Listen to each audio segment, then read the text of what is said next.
out some nice little notes there. Staying on layer tech a bit too long and struggling against Zealot counterattacks. Sounds like it's the main problem against Protoss, as well as...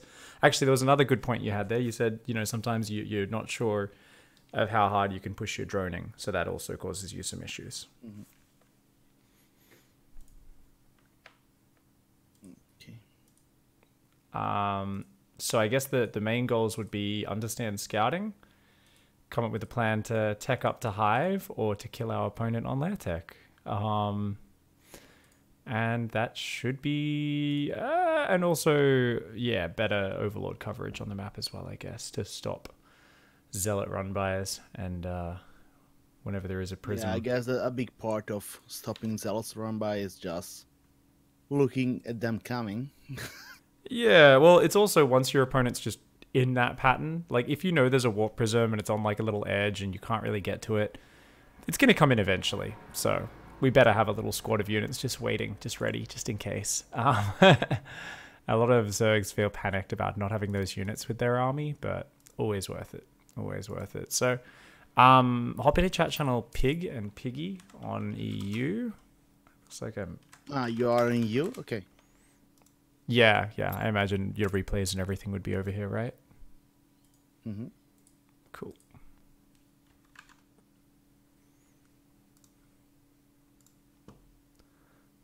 Okie doke. Okay. Initiative. There you are.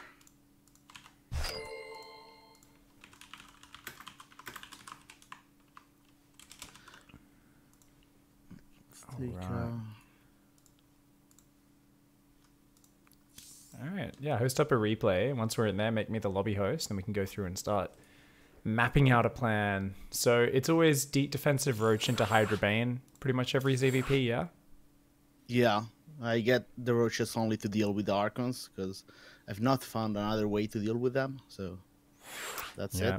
It's always dangerous. I mean, you can do it with Ling Queen, and then, you know, they actually have 6 gateways and they warp in 6 zealots with it. And suddenly Ling Queen doesn't look very good. Even just six zealots, even without charge, and 2 Archons kills a shitload of Zerglings and Queens. So it's always, I think, nice to have the Roaches as the safer opening.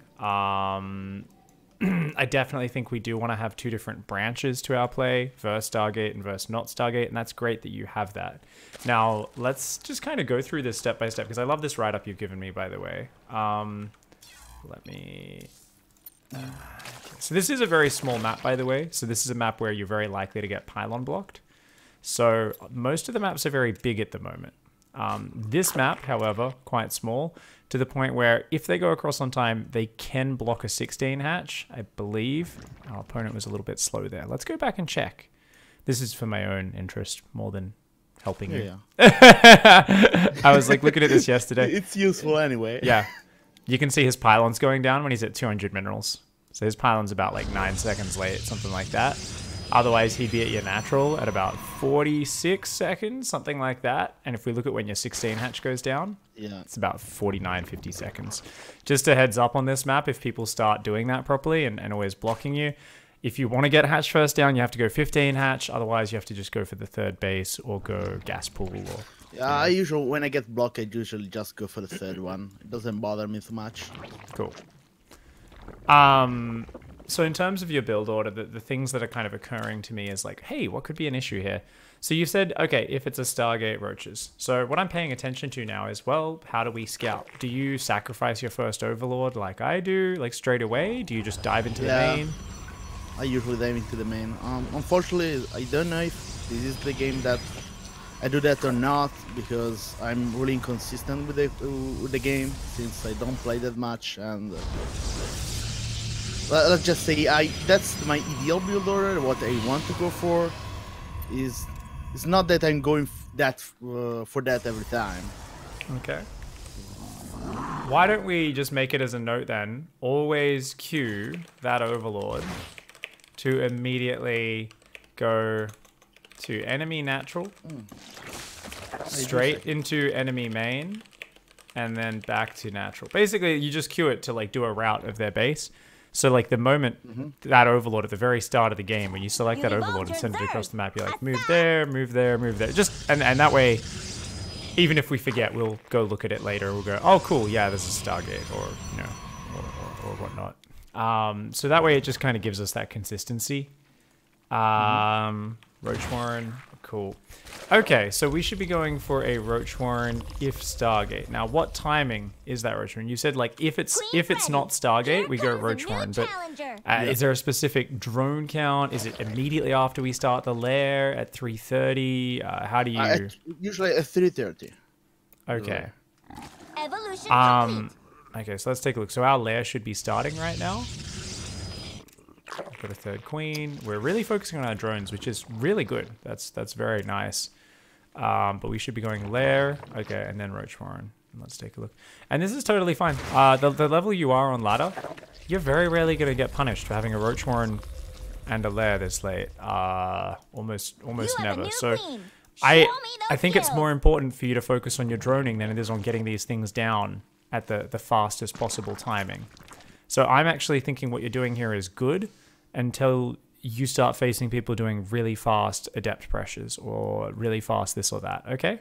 So even though you might look at this and say, oh, a pro gamer would have this Roach Warren 30 seconds faster than you, therefore you're probably not doing it safe. We're going to say, who cares? Screw that. We're not playing against pro opponents. It's very rare a Protoss player is going to hit us before we get roaches out of this. So the next thing is we're building spore crawlers. So we know there's no Stargate. So are these spores just for DTs? Yeah. Okie doke. So what's the... I saw the timing. I said, oh shit, I'm late. So I have to make for it in some way. So I got spores. Okay, because normally you'd rely on the lair and the overseer to defend DTs? Yeah. Okay, cool. All right, so spore crawlers don't need to go down until 4 minutes 30 is something to note. So we can... write a few little notes here. Okay. Replay. So... if you start playing people who do really sick, I mean, I doubt you'll even need 4 minute 30 spores most of the time, because that finishes at 450, and I kept making fun of the pro Protoss players at Katowice off stream, because only Stats was able to warp in his DTs like at a good time. I was like, man, the others were focusing more on their probing, whereas Stats would cut like 1.5 probes. But he would hit like sometimes 25 seconds faster with his DTs, and it's a lot of time. It's a lot harder to deal with. And Stats, there's a reason he's, the best Protoss player in the world. So I don't think you're really going to get punished. You could probably get away with 4 minute 45 spore crawlers a lot of the time, right? But we'll just say 4 minutes 30 for now. But let's remember, we can probably err on the side of that being later. So spores at 4:30 to stop DTs. Is a good way to think of that. So you advise me to get spores anyway, or I can just keep them? Just in this scenario where you are using the spores because you think your lair is not going to be ready. So okay, if you want to do the spores, that's what I'm not even putting it in your build order, because I've just put it in like replay notes.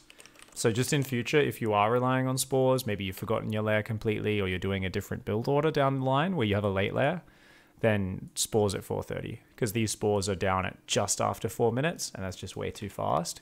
Because you're going to see, you've been so good at your droning all game, and now suddenly we have a lot of lava and no minerals to spend it. So those spores are very expensive, and you just queued up 2 more queens, which is fantastic for helping to shoot down a prism, but we don't have the economy yet. So that's another problem. So you've kind of gone, okay, let's stop the Archon drop. What do I need? A few extra queens, spores at each base, pack of roaches. And I have an inkling we're not going to get many more drones out before those roaches come out. So if we look at the economy, 34 drones, we're getting 2 more, that'll be 36. Not enough workers, right? To even if we shut down an Archon drop perfectly, we're behind, as you can see in this game. So that gives us a good idea. How many workers do you think you want to be at? Ideally, before you start building roaches against an Archon drop. Full 1 base saturation. I mean, for main base plus natural. How many gases? 3 gases. Okay, so verse, and how many workers would that make you have? So verse Archon drop. Should be 44, something like that.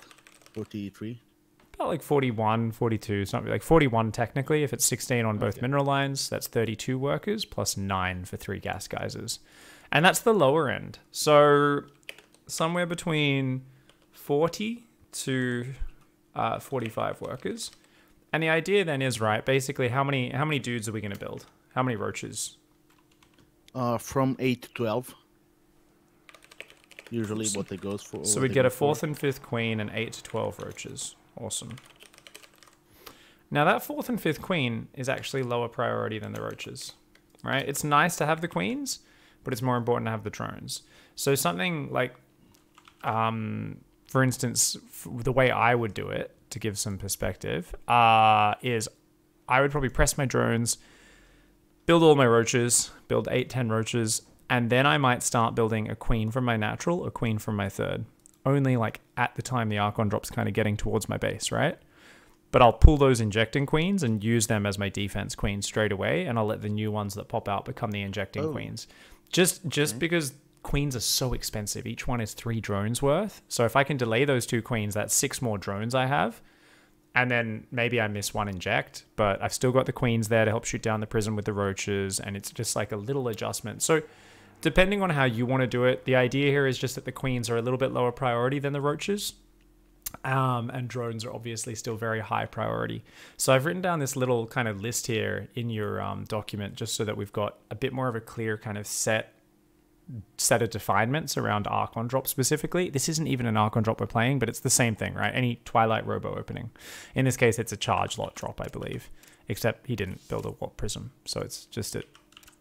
Okay, it's just a weird ladder opening. Yeah, I got a little bit confused here because I scouted the main base. I saw the Twilight Council, then I saw a lot of gateways being done. So, oh shit, he's doing a crazy charge Lotolina or something. And so I started build. I think that I will build a little bit more roaches than the one that you could build. Yeah, like you build one more round of drones here, which you desperately need. The problem is, like in this sort of scenario, these are the games where you get very confused afterwards. Everyone's played these sort of games. Like you're, where you go, what the fuck? Like, how did I lose? And it all just comes back to the fact that we're like down on economy the entire game. So we're reading this, like live as you're playing this, you're going, is he all-hitting me? I think he's all-hitting me. He could be doing this, he could be doing that. He's building a Stargate now. This is the most random play I've ever seen. Wow. Yeah, this build makes no sense, but it's the kind of no sense build where, because we're down on economy the whole time, we're just going to have less stuff. So you're probably playing this with the mindset, I'm on 3 base, he's on 2 for ages, I'm ahead. But we've never been ahead this entire game. And looks like we're finally about to get slightly ahead on workers. But that's in the context of an opponent who's already got Storm up. Our opponent must have really good micro or something. Because Blink, individual Phoenixes building, these are all terrible things. But it's a very fast Psystorm. And he's got a lot of charge, but no Immortals backing it up. Oh my gosh. This is bad for our opponent. We'll see how this goes. Anyway, let's focus on what we're kind of looking at. So, I think that's good. We've talked about that. Cool. We go some roaches. We do eventually go for 2 gases and stuff. So in your build order, you did write when your natural gets to 20 workers, you like to grab 2 gases, then 2 evos and a baneling nest. So if it's a Stargate, let's define that Stargate a little bit more as its own branch, shall we? I think this is important. Mineral field depleted. Old school.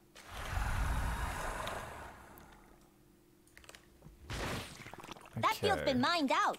Hope you have an expansion. Because obviously versus Stargate, we are going to be watching out for different things. Actually, hopefully we can hop into a versus Stargate replay and look at that after, because I'm sure we'll see you play it different things. So we'll save that. I've got the notes ready, but we'll talk about that later. Okay, so you built a solid 18 roaches, but you didn't go for roach speed. So I would say whenever you go above like 12, 13 roaches, you 100% want to go for roach speed. Usually, it is your call, of course. What do you think? Do you think you should have gone roach speed in this game? Yeah, in this game, I should have, because I built really too many roaches. But because usually I use only the roach for defense, and then I throw them away, or I don't make them anymore, and I replace them with lings and banelings. But in this game, that even I forgot, I think I forgot the baneling nest. Yeah, I did. So Yeah, well, I think Roach speed would have been absolutely massive. Now, we are playing Lurker Hydra here. So this is an odd style. Some people do this, and I don't really like the Lurker Hydra style, because if we're going Lurkers and Banelings, they're two opposite units in how they engage your opponent. So you can definitely transition off into Lurkers after Hydra Bane doesn't work. But right now, this is more of a Roach Hydra style that you're playing. So I feel like we're a little bit mixed up between what composition we're going for in this game. And I think if you just went Roach Speed, Roach Hydra Lurker, it's still a solid style, especially if you add Nidus Worms or drops to it. Oh, such a good style. It's fantastic. It's one of the solid compositions in the matchups. But you can see we're building a ton of Zerglings because we think we're going Hydra Bane. We're going melee upgrades rather than Carapace because we think we're going Hydra Bane. In fact, Roach Hydra Lurker turns out would have been amazing because our opponent didn't build Immortals, built like 2 Immortals very late in the game, and that was it. But this army is just a little bit confused in terms of what we're doing. So do we normally go for Lurkers this fast? Was this a reaction to something? no, I usually go for Lurker this fast. Okay. And, I mean, the Speed Bane seems to be very delayed, though. So do you normally go Speed Banes earlier? Like, what's the order of this transition? No, I get the Speed Banes much earlier than this. I just forgot the Baneling Nest in this game, unfortunately. Okay. Yeah, to be fair, I could replace the... Because I really like Lurker, so I could replace the Zergling and Baneling with just Roach Hydra. All right, yeah. If that makes more sense. I'm just not so used to Roaches. Yeah, let's swap to Roach Hydra, 100%. It just works better with the composition. So we're going to swap to Roach Hydra Lurker, and we can use Nidus Worms for that, is kind of down the line. Nidus Worms are, or drops, are both incredible for using this composition. And once we get more practice. But yeah, definitely, because basically Hydras and Banelings want to create a big surrounding arc and engage onto your opponent, right? You want to come in from many sides. You want the Banelings to find the High Templar. You want to be rolling Banelings into enemy mineral lands.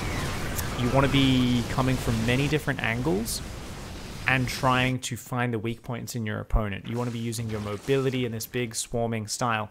Lurkers, on the other hand, are much more, let's siege up with them all in one angle.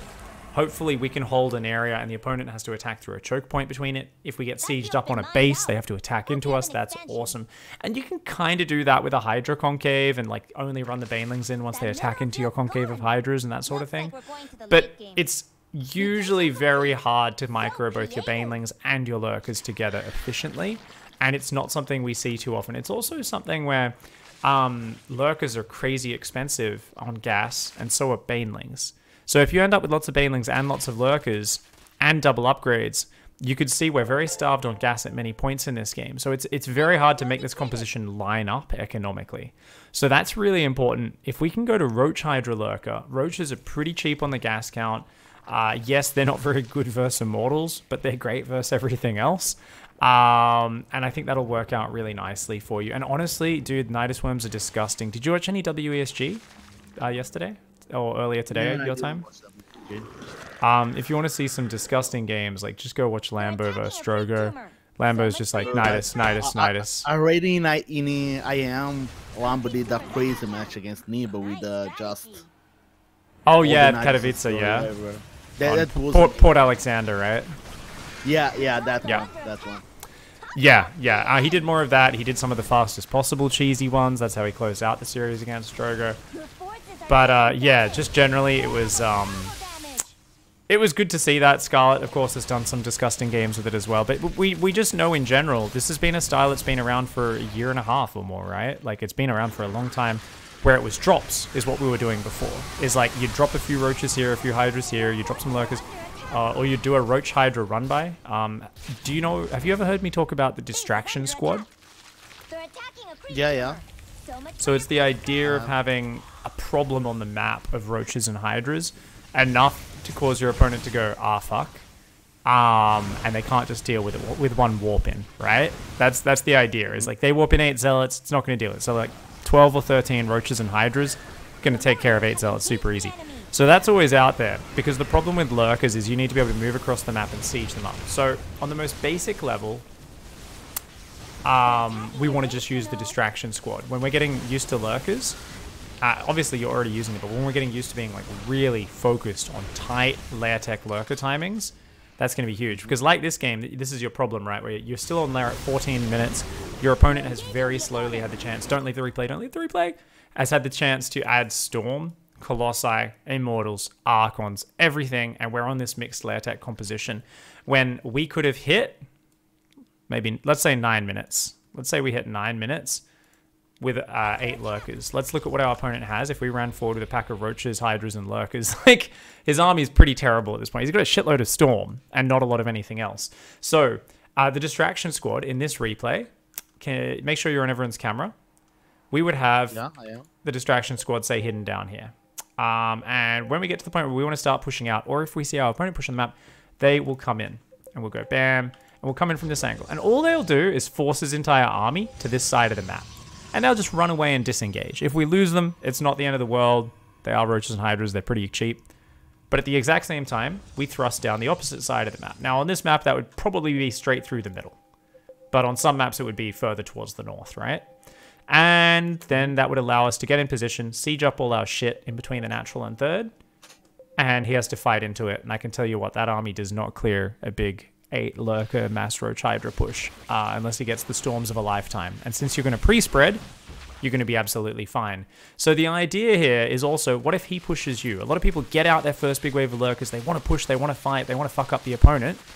And then the opponent, the Protoss, is pushing them. So they go and they try to set up in front of the Protoss with the Lurkers, and the Protoss pulls back, goes and starts pushing somewhere else. The Lurker's like, fuck. They run over, they all burrow, they're like, all right, come, fight me. The Protoss is like, I'm not going to fight into your Lurkers. And he gets to buy like 5 minutes of time just walking back and forwards across the map while he gets everything he wants. That's also the point of the distraction squad. Doesn't give him the ability to be the one pushing your army back and dictating where your siege units are. Our siege units need to distract our opponent, or need to have our opponent distracted so they can push across the map. So, this idea of the distraction squad is basically 12 to 14 Roaches and Hydras on the map, ready to backstab and pull his army home / out of position, right? The moment this strikes, our main army thrusts across the opposite side of the map, seeking to assert dominance. Looking for a good siege up location. And basically you just dive in and siege a good spot on top of or in between some toss bases. What do we do then? Pre-spread our units. Don't leave a bunch of Hydras and Roaches in a ball clumped up on top of the Lurkers. That's how we get wrecked. If you can spread the Lurkers a little bit as well, that's nice. You don't want to spread them too far though. They're not siege tanks. They don't have quite as much range as tanks. So you still want them kind of all within one screen. You just don't want them all in one blob where Storms can hit every single one. 90 Swarms or drops, both incredible for this composition once we get more practice. But honestly, just the distraction squad's the best way to do it. So what's really important here is also...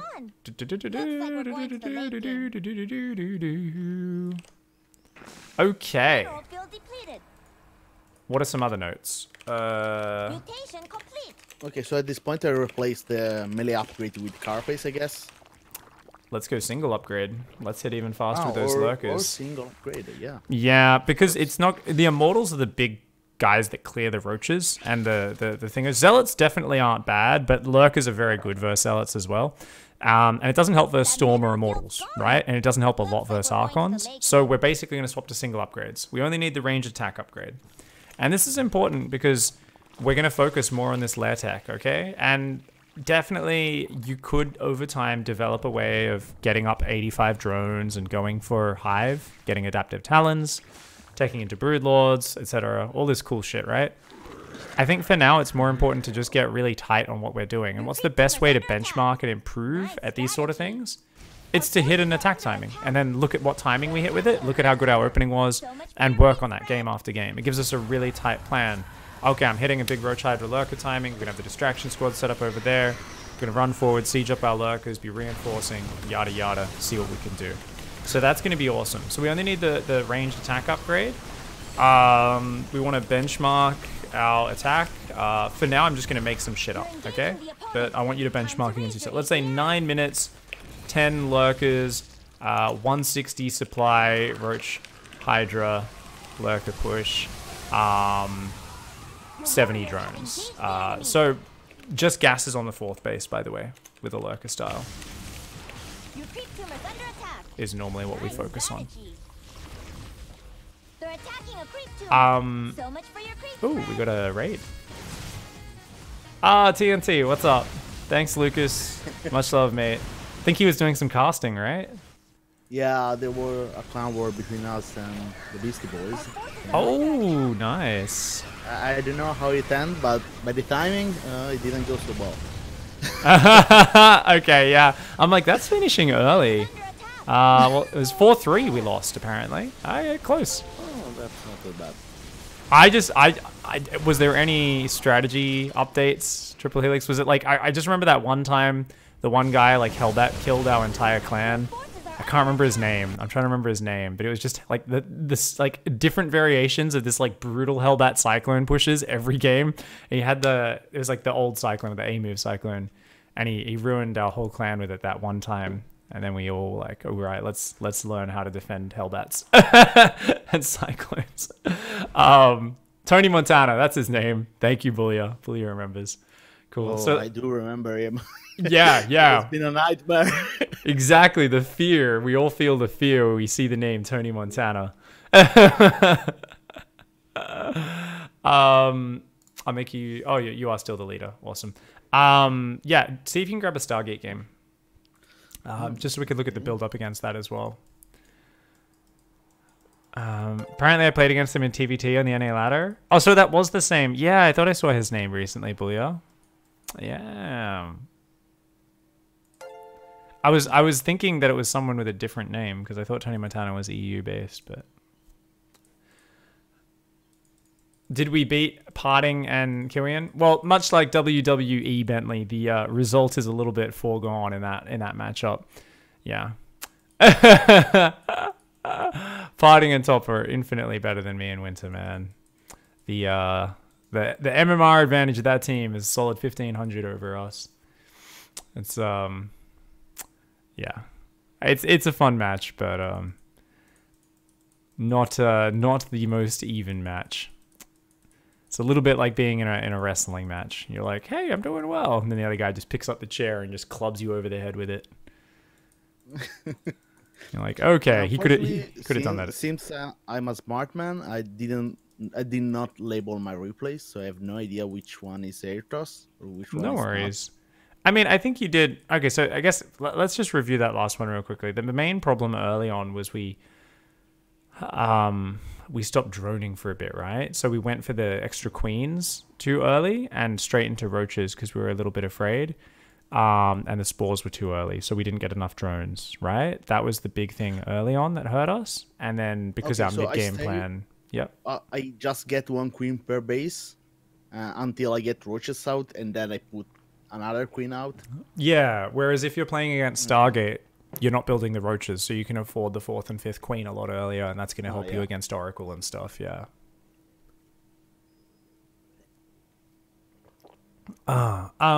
Cool. And then obviously the mid-game plan, so there's those two sections. Cool.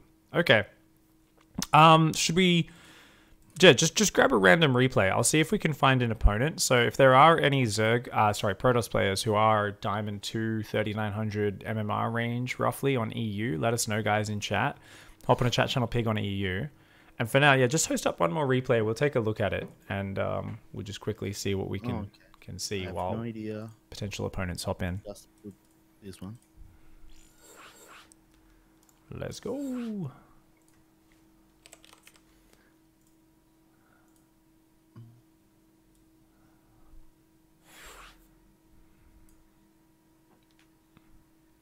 Oh, Omnidrone was offering before. Awesome. Cool, Omnidrone. Yeah, hop in, mate. Hop in. We'll just be watching this replay real quickly. Alright.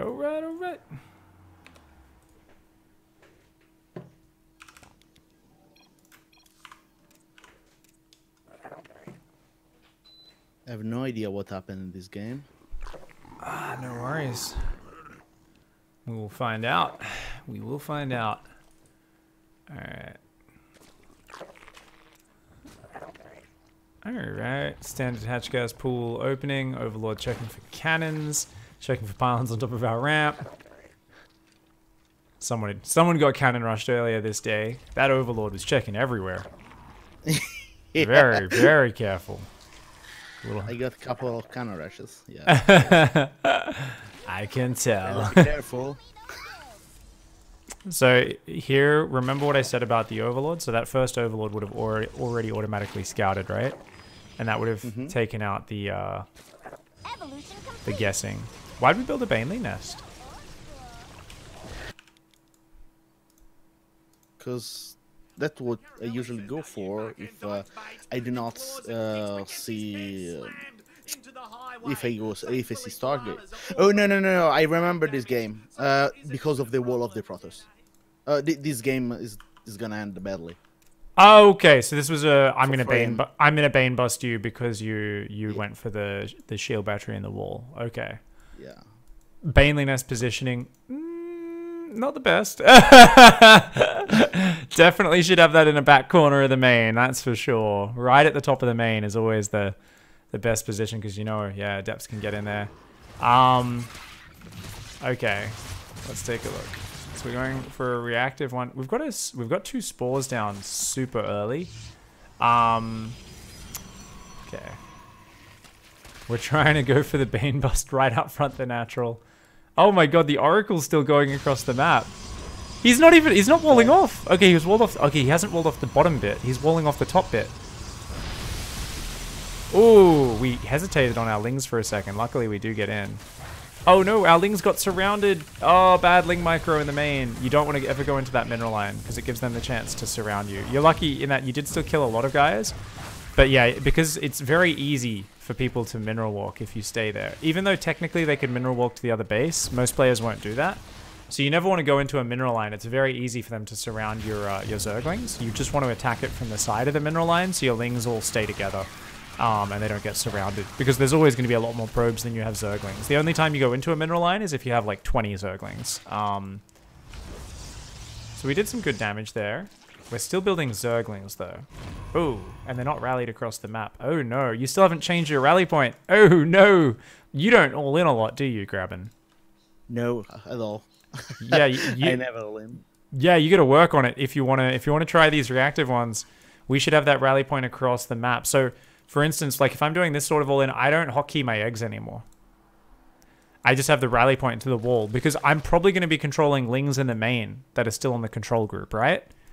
Whereas the Lings rallying towards the natural, like we could have been knocking this wall down that entire time, right? And the thing is, we never want to be waiting this long. So, we actually need another 5 Banelings here because you need to take out the thick buildings. Like you need to go for the shield battery between the gate and the core here. That's like your only chance of getting through is actually just knocking the wall down. Because you're going to click on the bottom, that ends up kind of wasting some of your Banelings and splitting up their damage. And if he starts using his shield batteries, which he's not going to, by the way. But use your shield batteries on those buildings! What are you doing? Most people just never use their shield batteries on buildings. But yeah. And we should have already A-moved those Lings in, so they could have been hitting faster. Our Lings should be split. Half of those Lings should be clicked on those cannons. I'm not sure. I think we clicked all of these Zerglings on that Adept because they're not splitting up properly. Let's see. Okay, we will win. Whew. But yeah, you can definitely see that we're not practiced at doing an all-in. So lots of details there. I wouldn't, maybe the doctor could prescribe a bunch of really cheesy builds on an unranked account to get you to the next level because it's helpful. It's actually really, really useful. I remember the first time when I'd been an almost exclusively macro player because I was kind of stuck in the mindset of the kind of elitist early days of StarCraft where you had the big voices were kind of your Hydra and your Ret, and they're like, you just build workers and defend, and doing anything else is the wrong way to play StarCraft. And I remember when I first created the cheese account on Korea, and I learned so much about flexibility and about kind of how to move from one goal to another and adapt on the fly, and how things which I used to think put you behind in an irrecoverable position, I realized, well, yes, you're behind, but I started to learn all the ways you could adjust and make gambles from behind to get back in a game. You know, and the fact that there was all these hidden advantages of aggression, which I hadn't realized before, where you see everything your opponent's doing. When you're all inning, you know exactly what they've got. They have no idea what your follow-up is, right? When you're doing a big attack, you're putting yourself in a position where you have a lot of time before any counterattack comes, and you can hard counter whatever they're doing. You don't need to just play generic shit. You can cut corners and focus on just the one thing that's really good against what they're doing. So there's like all these cool things you learn about StarCraft once you start focusing on being kind of cheesy, aggressive player, as long as you stay flexible. You know, people think cheese just means you take a hammer, you bludgeon your own head until you have literally zero brain, and then you just fucking smash the keyboard with your head a bunch of times and hope you win. And it's like, it's not what cheese is about. There's infinite calculations going on. I think like printf stream is a great place to like realize that. The guy who cannon rushes every game and has this like methodical spreadsheet, memorizes every little pixel position on the map where he can wall off his cannons. He has different ways of transitioning where if they adapt with this, he reacts with this, and he's like mapped up each line of strategy down many, many curves. So it's this seemingly simplistic strategy becomes suddenly, oh shit, this is actually incredibly complex, and there's a ton of learning that's going on there. And I need to like respect that. And is the macro defensive play still more reliable if you play properly? Yes, it's still better if you can play properly. But the better the cheesy player is at kind of throwing curveballs and making you work your way down that maze of crazy transitions, the harder it is for you as the defender to figure out where the fuck you are in the middle of that maze and how you should adapt. So I think it's actually like a really cool thing. And I'm going to write it down at the top of your document where I'm going to say homework, consider cheesing for, 10 games a week on unranked or something like that. Maybe even more if you enjoy it.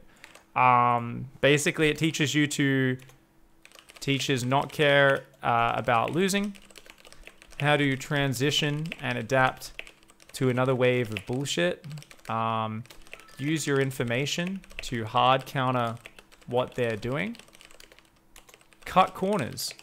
Don't get every little bit of safety and every standard investment. So what do we mean by that? Cut spore crawlers, right? We've seen people open 2 Oracle versus True, and he never builds a single spore crawler the entire game. And he just relies on trying to get his queens in position. And sometimes it looks fucking terrible. And sometimes it looks like he's a god and he takes no damage despite having no spores. And he's up like 20 drones from where he should be. And you're like, whoa. So it's just like, it's cool because it teaches you to think outside the box and look a little bit more at execution, look a little bit more at adapting to that individual position. And I think that can be a really good exercise. So I do recommend it to everyone. Most importantly, only do it if you have fun with it. And I think it is very fun because it's a different type of StarCraft, and once you get good at cheesing, you get a lot better at defending it as well. Yeah, I tried a couple of Nidal Swarm in these days, but they came out a little bit awkward. Well, that's the thing. That's why you need to adjust your mindset. It's always going to be awkward the first times you do it, right? That's the thing, is you need to go into it and say, I suck at this. I am starting from way below my skill level.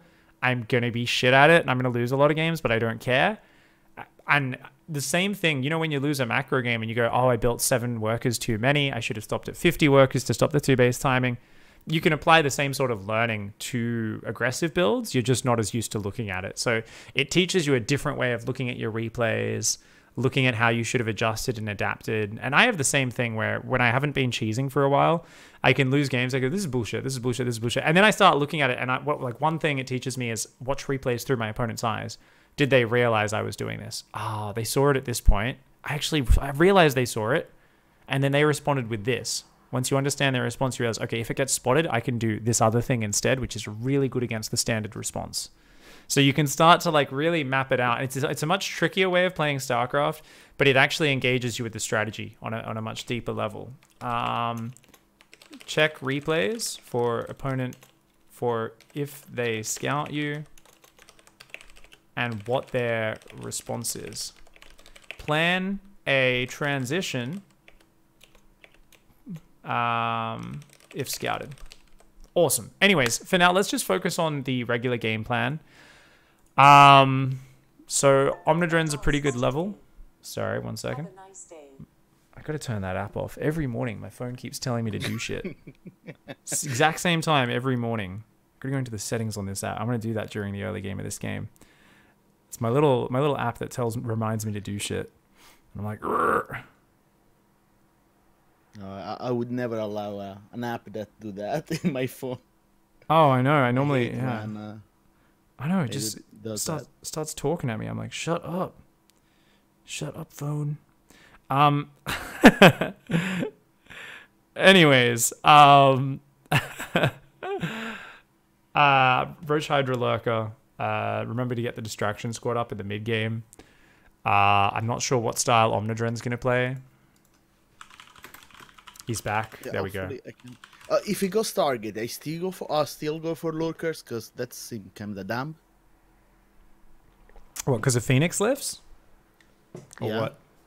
Or that's No. or we don't care about that. And we You're not just going to see care his about that. base. Yeah, they're going to have one Okay. Phoenix. They're going to have one Phoenix. If they go 2 Stargate Phoenix, it's a different scenario.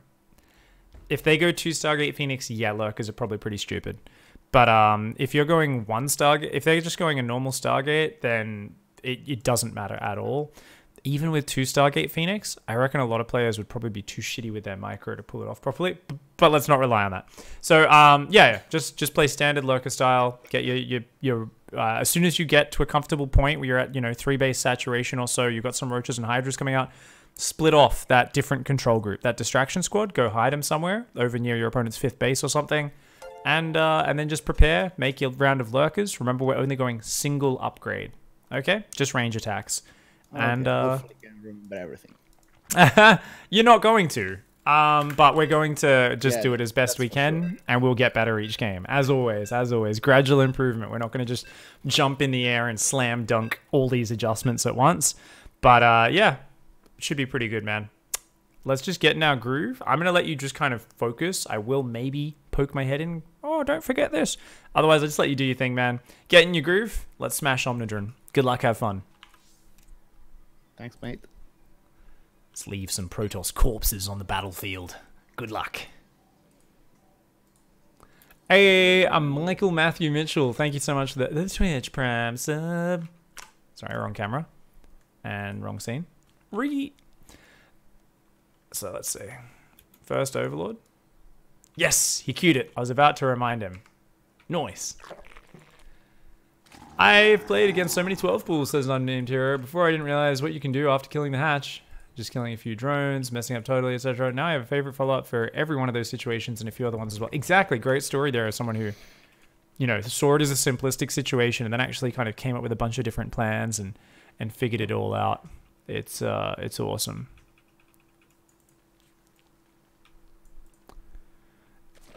I get destroyed by storms. Any tips on how to counter it or how to avoid it? Spread your army out is nice. But yeah, generally speaking, RYQAA, you need to already tell us what your game plan is, what your league is. So what's your MMR and what is your standard composition? So without knowing that, Banelings aren't necessarily the counter to that. So you're 3.9k, so you're about the same as these guys, about Diamond 2. You like to play Hydraling Bane. Yeah, coming in from multiple sides. So having good creep spread and fighting defensively is really good. Sending Baneling counterattacks into mineral lines is huge. Always putting all your Banelings on a separate control group to your Hydras is something that I personally like to do, so that I can click them into the center of my opponent's army.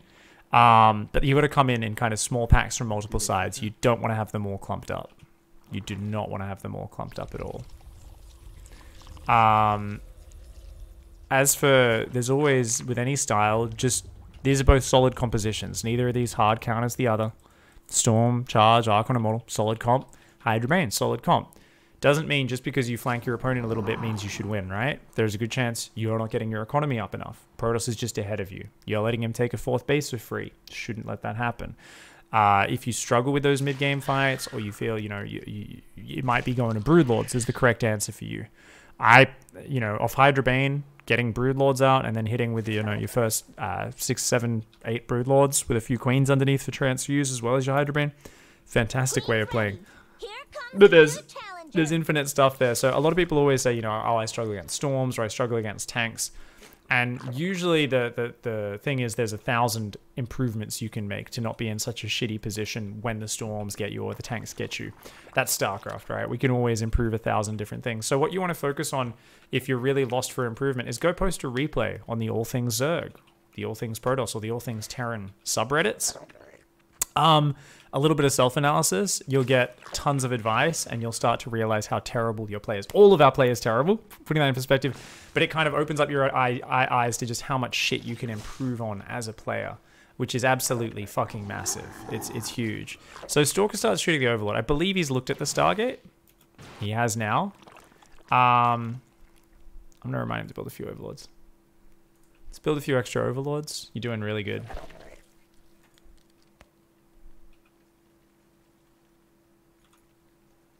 I just told him to build Overlords. He's still not doing it. Evolution complete. You're going to need like 2 or 3 more Overlords. You just lost one.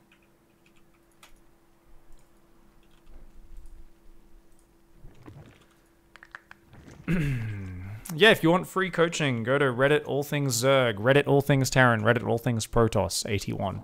You can do it on Team Liquid, but Team Liquid's not as active a community these days for StarCraft 2. And there's a lot more angry people on there, I find. SC Swarm is also a very good Zerg-focused improvement clan, so some people like going there. Cool. Alright, so he's going for a Roach Horn pretty fast. I mean, fair enough. It's 405. It's like, it's not terrible or anything. It's just, right now, he's like totally out of sync with his macro cycles. Like, where's the droning? He hasn't droned in a solid 2 minutes. Your forces are taking damage. Terrible, Come on, man. Damage. That's what should anchor everything in your play. He's building more queens. He's building roaches. Why are we building roaches off 36 drones again? Exact same thing that he did in the previous game. Also, did he ever pull off gas, by the way, guys? Or did he leave on gas this entire game? Did anyone catch that? I realized I wanted to talk about that before. We were in the middle of talking about something else. I forgot to bring it up. Okay. Game 1 versus Stargate. Stopped at 36 drones and mass roaches again. Leave 2 on gas for a long time. Maybe want to drop that down to 1. But yeah, he was also supply blocked. So we were slow on Overlords. Especially when Stalker starts shooting Ovi. We should have started 4 Ovies immediately. Some big supply blocks. Yeah, mass roaches, yeah. Versus Stargate, there's no reason to make roaches until like 5:30. Let's say 5:30. Realistically, it could be a little bit earlier than that against the depths, but I think 5:30 for the league we're talking about is totally fine. We started them at like what, 4:40? Oh, maybe too many drones here. Oops, swapped cameras accidentally. There is no way that's too many drones. Yeah, it's only going to take him to 65. He's just got to get this gas and kind of get up in this tech tree. Let's check his control groups. He's got 14 roaches. Roach speed's on the way. Where's his +1 range? I hate this Evo chamber placement, but it's not bad. I just hate buildings behind my mineral lines because I feel like the percentage of people forgetting upgrades and forgetting the structure is there or to use it, and the amount of extra APM it takes them to go find it is actually increased. And that's just something I've noticed across all of my students as well as my own games. Players kind of, they haphazardly put the structure there, they'll put it there sometimes they'll put it there. Whereas if you consistently put it in the same location, you'll be a little bit faster at recalling where it goes. So just a nice little thing.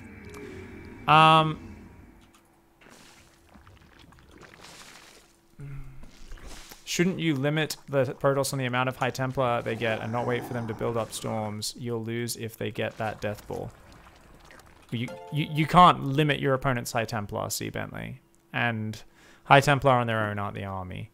Can you choose to do a lair tech attack before your opponent hits a critical mass of Archon, Immortal Storm, Charge? Yes, you can. Or you can go to Hive Tech, whichever one you prefer. Both are absolutely valid. Broodlords fucking destroy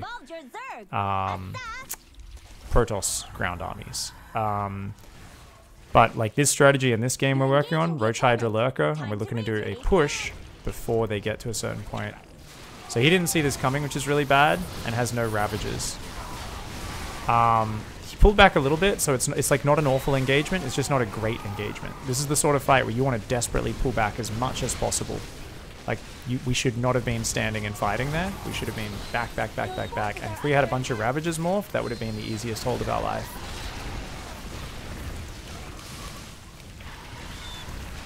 We need to always rebuild Ling spotters on the map. Alright, GG. Good warm-up game there. Nice. What did I fuck up at start? I had less drone than the usual. Let's watch the replay. What did I do? I'm gonna let you tell me, because I know you know it. So we'll just look at the replay and you'll realize very quickly. We'll watch that together. At the end there, you didn't realize that attack was coming until it was at your base, right? Nope.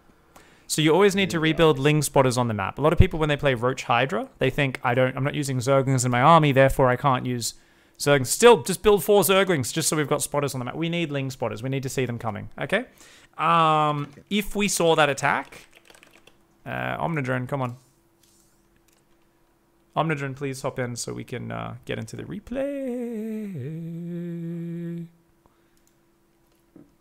He tabbed out very quickly. There we go. We need to always rebuild Ling spotters on the map. So if we saw that attack, what would we have done if we saw that attack coming to prepare?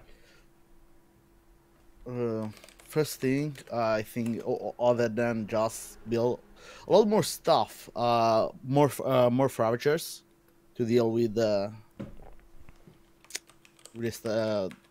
static thing. The force fields, exactly. The force field. That is the number one thing. That is the number one thing. Yeah, Ravager for that. He didn't even engage that well. It was kind of not so good engagement by him, but I had no Ravagers and my army was just to shit deal with it. Yeah, and that's the biggest part, is the Ravagers are huge against that. Omnidrone's bugged out. No worries, that's fine. We'll get you in the next game in a sec, Omnidrone. So let's watch this replay. So, Well, first things first. I didn't start. Oh, I'm gonna let you watch that again. I already found out. Yeah, I didn't start the 2 drones after the Lurker, but yes, that's a damn mistake. That's a 14 hatch. That's a 14 hatch. Now, it doesn't actually put you that far behind. Believe it or not, it actually doesn't. As much as it's like so unnecessary, it's actually not that bad. But let's watch the next bit. Now, this might have been a flow-on effect a little bit because of the opening, but like everything else like comes down at pretty regular timings, right? Like this hatch is maybe 10 seconds late. Yeah. It's not a big deal. Like this is pretty much a normal build. It's just a little bit behind. So we're still going to see some bigger mistakes, some more habitual mistakes, I believe. So keep your eyes on this and just kind of tell me, what do you think you're doing right and wrong here? Pay attention. Okay.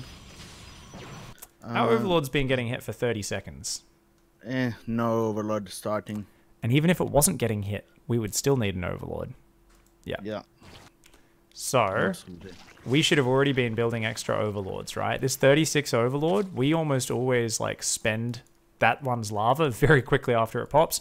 The moment you're getting your Overlord hit on the other side of the map, we should be building another 3 or 4 Overlords like right away, right?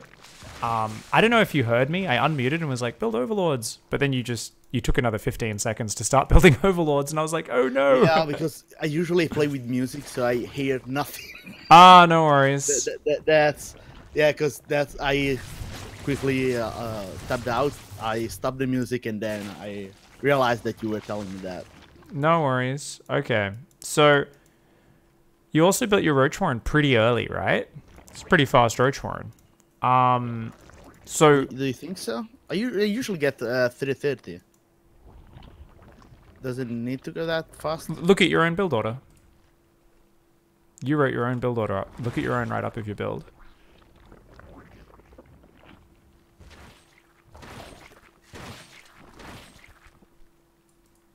Yeah, 330 layer.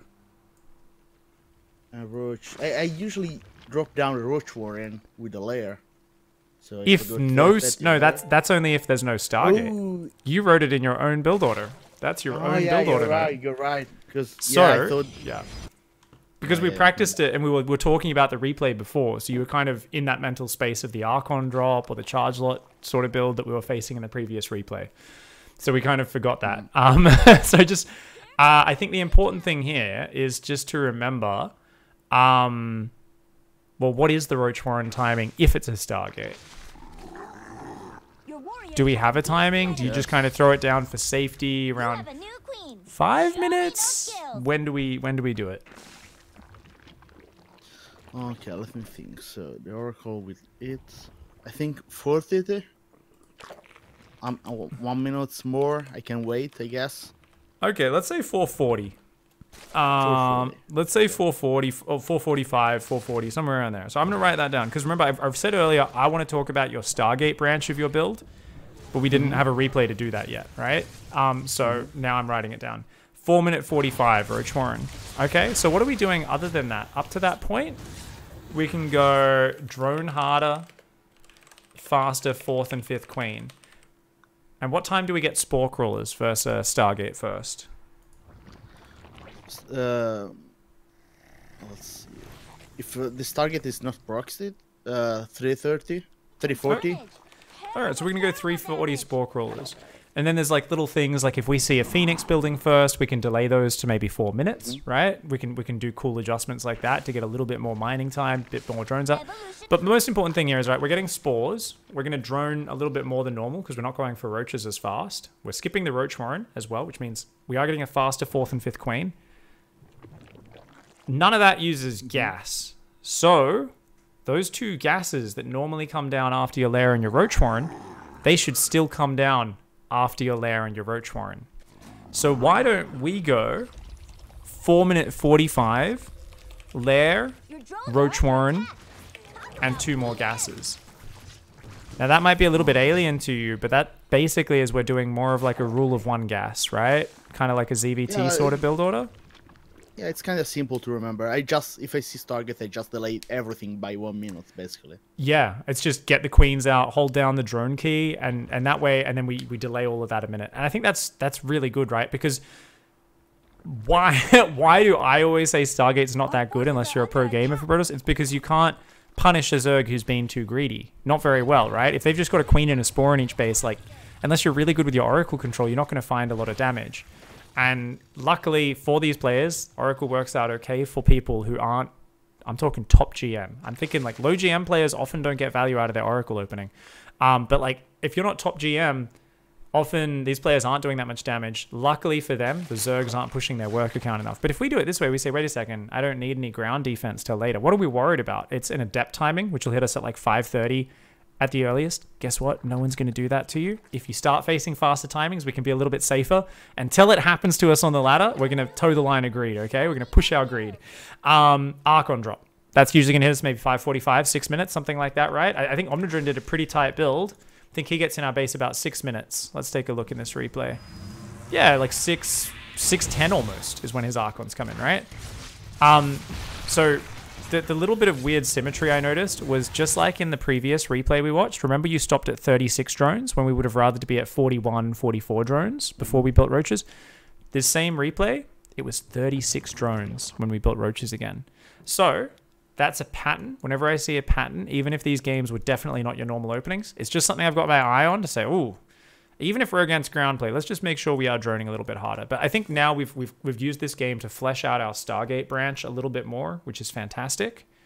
Let's hop in and do one last game here. And we are going to go overtime, just a few minutes. That's totally fine. I think one more game is going to be really valuable for us as players right now. So we'll host up Port Alexander. We'll get Omnidron in again. We'll play one more game. And I'll just give Omnidron an instruction. This should be awesome. So a lot of people as well, we get too focused on the in-game timers. People say, this can hit at this timing. I need this at this timing. This is for everyone watching, but also what we should apply as well is we should always focus those timings on what's happening to us on the ladder, not what we saw happen in a pro game. Because we're not playing pro gamers. Our opponents are going to hit later. We're not as good as the pro gamers. Yeah, okay, it's bugged, so relog Omnidron. We're all going to relog just to make sure. So just log out of StarCraft, log back in real quick. Guys, if you ever have issues with a lobby, for anyone watching, a lot of people just sit there going, it's not working. Always just log out, log back into your game, and it will fix it 100% of the time.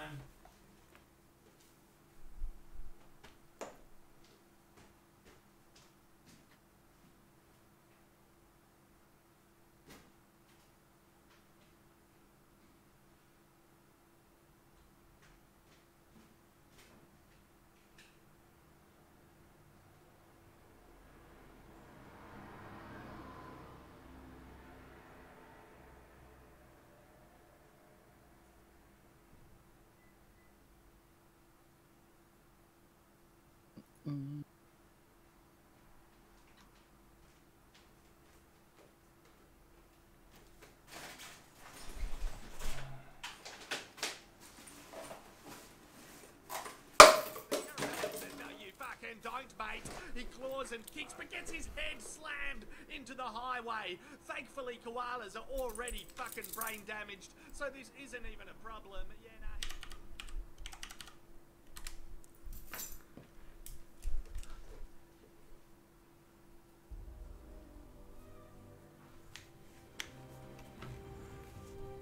Alright, got my headphones back on. Sorry, I had to go hunting for my authenticator. Finally found it. No worries. I love this little Carbot keyring cuteling I have though. It is the most adorable thing in the world. Is that from Blizzard? I never seen that. Yeah, someone actually gave this to me, so I think it was made by... Yes, that's 2014 Blizzard Entertainment, so it was probably one of the BlizzCon goodies or things they had on sale back in like 2014 BlizzCon. Super cool. Damn. Let me see. Where'd you go? Where'd you go? I miss you. Okay, are you guys in a lobby or... No, it's logged me into NA. That's what it's done. Okay, that makes a lot more sense. I'm like, there's a lot more people suddenly in the Piggy channel here on EU. I see like Neuro and stuff on my friends list, and I'm like, wait a second. Wait a second. Thank you very much, Fat Shorts, for the big 31-month resub, mate. Coming up on 3 years of love. Much love, mate. Fat Shorts' name always reminds me of... there's this photo of me when I was about like 3 years old. And I was like really, really chubby as a little kid. And I was wearing these shorts that were like somewhat tight. And there's this big roll of fat that is like getting pushed out past my knee from these shorts because the shorts are too small for my tiny fat little baby body, and it's like kind of disgusting and hilarious. It's a really ugly photo, but I love it. So the fat shorts always makes me think of that. You're in, Omnidron's in. Let's do it. Yep. All right. Awesome. So he's probably going to be doing a Stargate opening again. So just remember, delay the Roach Warren, the layer of the gases, just drone a little bit harder, add an extra queen or two, and you're looking good. Good luck, have fun, man.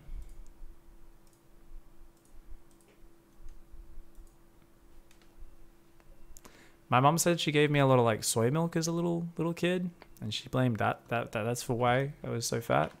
So like find these photos, I'll be like, what the hell? I was so fat. What were you feeding me? She's like, oh, I gave you a lot of soy milk. I thought it was good for you. Turned you into a little fatty, and I was like, awesome.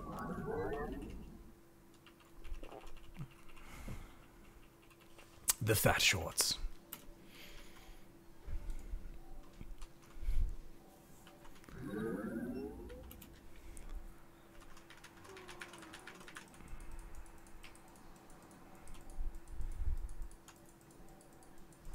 I feel like if you let Protoss get a free quick third, you will most likely lose this Cushman. Yeah, it's definitely something where just having a few lings kind of slowing down the third can be really nice.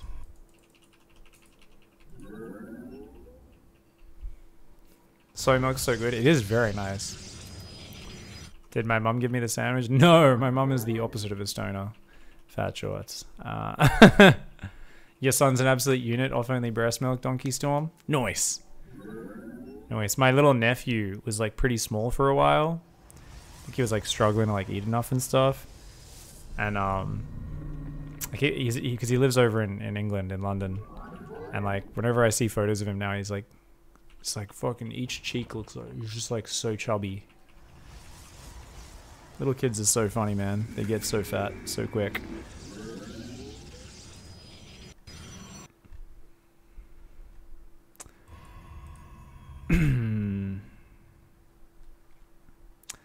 Do I have my channel on custom blinds? Someone was asking way earlier. Sorry, I missed that, Bentley. I don't custom blinds, my panels. Oh, just my in-game and out-of-game. I have a second mouse for my second computer, which I use to just tab back and forth. I would show you, but I spilt a ton of water all over my Corsair mousepad. I'm using an old mousepad that is not a Corsair one, so I won't show you. Don't want to advertise it compared to this company. Like, I don't know where I put it to dry. I always spill way too much water on my desk. I'm terrible. But yeah, basically just have like one keyboard, mousepad, my main mouse, and then I have like my mini travel mousepad over here, which is my, I can show you the mouse. This other mousepad is cute. This is a custom made mousepad. I use that whenever I'm traveling because it's really small. So like I set that, like whenever I'm on a plane, if I have a seat next to me empty, I put that on the fold out table or the tray next to me. I have my laptop on my little tray table and I play like games. So I actually use 3 different Corsair mice, Ultimate Sellout. One for when I'm traveling, one for my second PC, and one for playing. Corsair is awesome though. They are cool. I do really like Corsair. Best sponsorship I've ever had actually. Very easy to work with. They like giving you guys free shit, and the whole thing is just awesome. It's 3D printed, or did you hire someone? I think Dot got it made as a sample from like China. So whenever you're reaching out to manufacturers for like mass orders from China, sometimes you can, you know, sometimes they'll give you a free sample, like a custom design on it, so you can test the product. So if you guys ever want free shit, there's you know, just talk about how you're looking for a $1 million order to a Chinese factory, but you need to test the product first, and they might give you some freebies. get some cool custom shit. That was back when Dot was running X5 and she was looking at all the custom stuff. So that's actually a really tight build order from Omnidren, by the way, guys. I should be on the correct camera though. Once again, he's only building 1 Overlord. More Overlords. Let's go. 3 more Overlords. Come on. Yeah, 1 Overlord is not enough there. Queen's ready. Here comes. You're doing good. More drones though. You did get on supply blocks. Just keep those drones going. Nice. Terrible damage. 3 kills, but it's almost dead. Totally acceptable losses for the Zerg guys. Still doesn't have a Spore at his 3rd, so that's kind of rough. Oh, come on, man. Where's that Spore Crawler? Holy shit. There we go. I'm not unmuting myself, guys. I'm letting him figure it out. So we are gonna hop into regular ladder play in just a minute, and it should be awesome. Nah, like Dot would never lie about that, 'cause she's actually the most honest person ever, Whirlpool Brewer. But I was listening to a podcast with some guys who started up an Amazon business, which is like really successful now, selling like back support things for chairs. And they had this story they took to this factory in China where they were like they basically just said, oh yeah, we're this big company, we've got a board meeting and we're looking at selling this new product, and the first order will be, you know, $1 to $2 million, but before we confirm it, we need a sample for every one of the board members. So before we commit to the buy, we want, like, you know, a discount price for 100 sample models, which was actually their first run of the actual models, was these like 100 back support chair things. So this like Chinese company just like basically was like, yeah, we might get a shitload of money if we get like this contract, so we'll just give it to you with like 0 margin. And they got their first round for like a couple $1,000s and sold it for many, many thousands of dollars more than that. And I was like, oh, you dodgy guys. But guess that's business, right? made up a company name, made themselves sound official. I was like, But yeah, generally speaking, there are ones that will just give you like, 1 or 2 small samples. If it's something small like a mouse pad, obviously if you've got something big like a gaming chair you want manufactured with a custom design on the chair, that's not something they're just going to mail to you for free. But unless you've got some real A-grade lighting.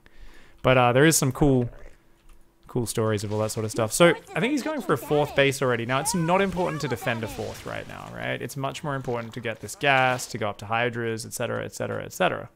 He's got a decent work account, but he's like still massing roaches right now. So I'm like, what's going on, buddy?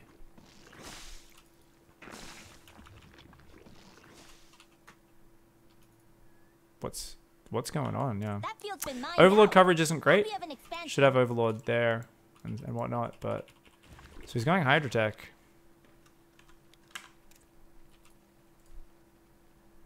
You forgot the gas in your main, and you're still only at 57 workers, so we're a little bit undersaturated in our main base, and we're going to need the gases on the 4th ASAP to catch up on that gas count. So you often want to take the gases on the 4th before it even finishes, so you can already have drones starting to mine that gas before the 4th hatchery even pops. Otherwise, though, doing really good, very safe with that roach count. Kicking ass. Pig brand napkins. Wipe our nose on your face. I was thinking more like underwear would be the best.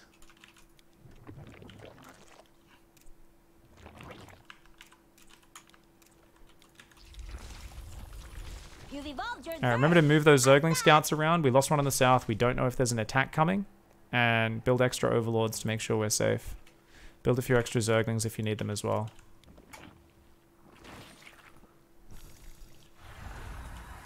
So he's completely missed this army, guys. Now he can give up this 4th base.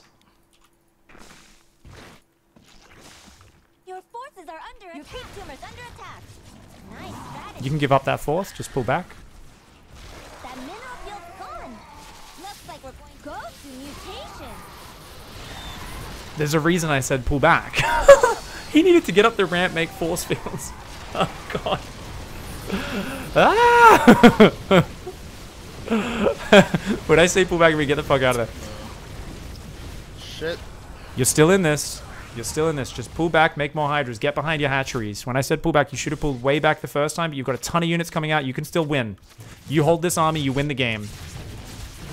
Your warriors have engaged the enemy.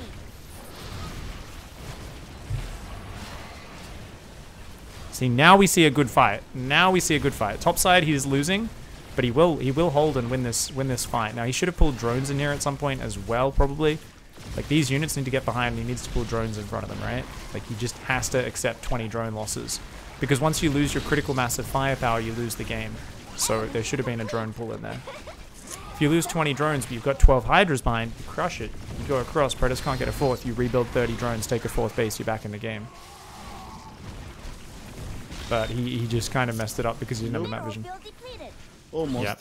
Yeah, needed to pull those drones on that natural, and we would have been able to hold. It wouldn't have been great, but we definitely could have done it there. GG's, well played though. There was much better game there. That was way, way better. So that's awesome. Yeah, the opening that felt really much better than before. Yep. So until I think until I dropped the Roach Warren, all were kind of good. Then I started to get a little bit supply blocked here, there and there, and I didn't drone up as hard as I could have.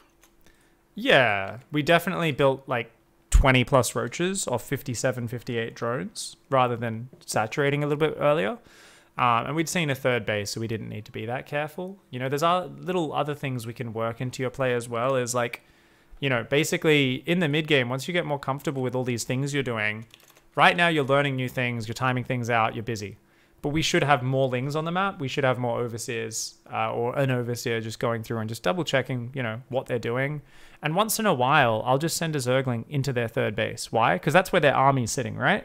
So I just want to look at their army sometimes, right? And it's like these habits, right? So some good habits is just queuing an overseer to go through.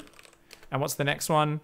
Just have a few more lings on the map, right? So at the moment, you've often got like 3 lings, you lose one, and then you're not replacing it, or you're not noticing. I'll often have backup lings. So I have a ling outside their third, but I'll also have a ling further along in the middle of the map on that push path, so that it gives me a second warning and, you know, extra vision. So I'm like, are they just poking out and clearing that ling, or are they actually pushing? A few more lings on that. Those are good things, as well as sacrifice a ling into their army. Usually their third base, right? Is where their army's sitting. Just to see what's going on. Just to see what they got. You see a shit ton of sentries warping in quite early, right? You're like, oh, there's probably no storm on the way, right? This is probably going to be what he was doing. The big sentry base charge that Archon Immortal pushes. Whereas you see High Templar very early, you go, oh, someone's rushing storm, right? So it's cool because you get to see just an idea of what's going on. Now, these are sort of the cherry on top of the cake, the icing on top of the cake. These are the little bonus things. Right now, you're focusing on the correct things, which is just getting your build down, trying to get your composition ready, etc. What's a good general combat rule? A general rule is, if you're surprised by an attack, run the fuck away. Just give up a base. Just give up the base. And that's because losing a base is never the end of the world. And it's really not as impactful as we sometimes make it out to be in our head. We always need a chance to look at an opponent's army, have a second to process, what is that army? What do I need? In that case, once again, we needed Ravagers. And then say, okay, cool, let's set up. Because there was this moment where he crushed your first army because you fought right there up against a wall in front of a ramp. And it was like, oh. But if we went up the ramp and held up there's no way he can push into us, right? And we even saw this moment where we'd lost our army, and yet our reinforce had this beautiful concave through our natural mineral line and around our natural hatchery, and you started to clean through a far superior Protoss force. It was worth a lot more resources than your army. And if we pulled drones at the right time, we could have actually held there and tried to rebuild our much weaker economy and maybe got back in the game. But it just kind of goes to show, well, what if we didn't throw the first army away and pulled back? Yeah, we're down a bit of gas mining. It's not the end of the world. We can play it out from there. So if you're surprised by an attack, run the heck out of there. Just give up the base is this amazing rule you can always apply to your games. And then you know, as Fat Short says in chat, make the banana grin of death. You know, go get out of there, make a concave. Dropping biles on top of these sorts of pushes is one of the best ways to punish it, right? As well as, of course, using them to break force fields. But like if you've got like 5 or 6 Ravagers, that sort of army, it eats biles. If they want to force a fight, they kind of need to just force their way forward, and they will eat biles and take massive damage. If you've got your units spread in a concave, kind of pulling back and spread out a bit, it's beautiful. So it's just fantastic if you can get that going. But we should have seen the army coming as well. So just having a bit more Ling vision would have helped out. Macro was still pretty good that game. You did have the units you needed to hold on, but how we fight those sorts of armies is huge, right? Ideally, if we saw that army coming, we would have engaged it out front our 4th hatchery as he was coming down the ramp and been pulling back and picking away the zealots and maybe baiting out a few force fields and dropping biles. So even if we gave up the 4th base, he would have lost a lot of his army by the time he kills that 4th base, right? If we saw that army coming, because our Ravagers would have been pre-made, we would have been biling him as he's moving forward. The Zealots would be separating from the Immortals and Archons, because even when Stats does it, his Zealots charge off on their own. He's got to pull them back constantly, right? You're not playing Stats. You're playing random Protoss player Omnidren, who did pretty fucking well. Hats off to you, Omnidren. But let's be real, is not Stats. His Zealots are going to get separated from his army. If we start engaging that further out in the edge of creep, he's going to burn a few force fields and not really catch anything other than 1 or 2 Roaches with it. He's going to lose half of his Zealots away from the Immortals and Archons, and then our army becomes way more powerful. That Protoss army, if it's able to just lock you in with force fields, if it's able to engage Zealots, Immortals, Archons at the same time, you're in Dicktown, you're fucked, right? You spread that out, you engage that while falling backwards, while dropping biles on them, while separating those units, engaging the Zealots out front away from the Immortals and Archons, that army becomes a lot weaker. So it's really cool to kind of keep in mind just how big, how we engage and how we micro is against that sort of army. That army is one of the most powerful or weak armies depending on positioning and how you fight it. Okay. So far, let's summarize. Fantastic play today, mate. I really think doing a cheese day where you just hop on and do a ton of cheesy games could be a lot of fun for you. As long as you still try to come up with some plans and refine them a little bit and you just have fun with it, I think that could be a really good practice. I think we've got your 2 branches a little bit more defined with kind of droning harder, getting extra queens against the Stargate. What is one other key piece of homework here? I guess one big note. Your 44 supply block. Slash you lose your Overlord around there as well. Lose Overlord around here. So I don't know how much that carries over when you're more comfortable with the build, but what we noticed in every game today was you getting supply blocked around 44. Often only building 1 Overlord, but then you'd lose the Overlord as it pops. So let's remember to build a bunch more Overlords around 44 supply.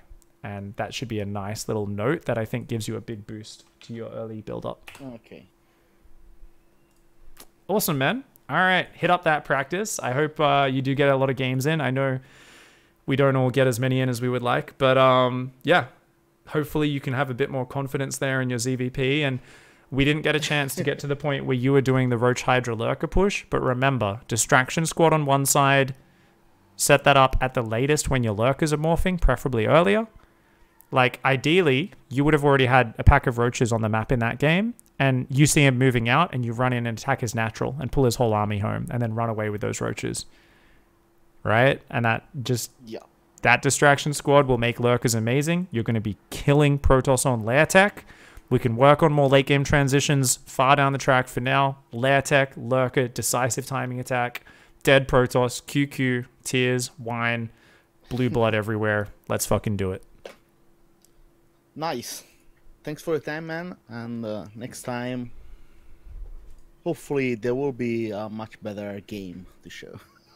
No worries. No, this was actually fantastic progress for a bunch of changes first time. So it'll get better every day.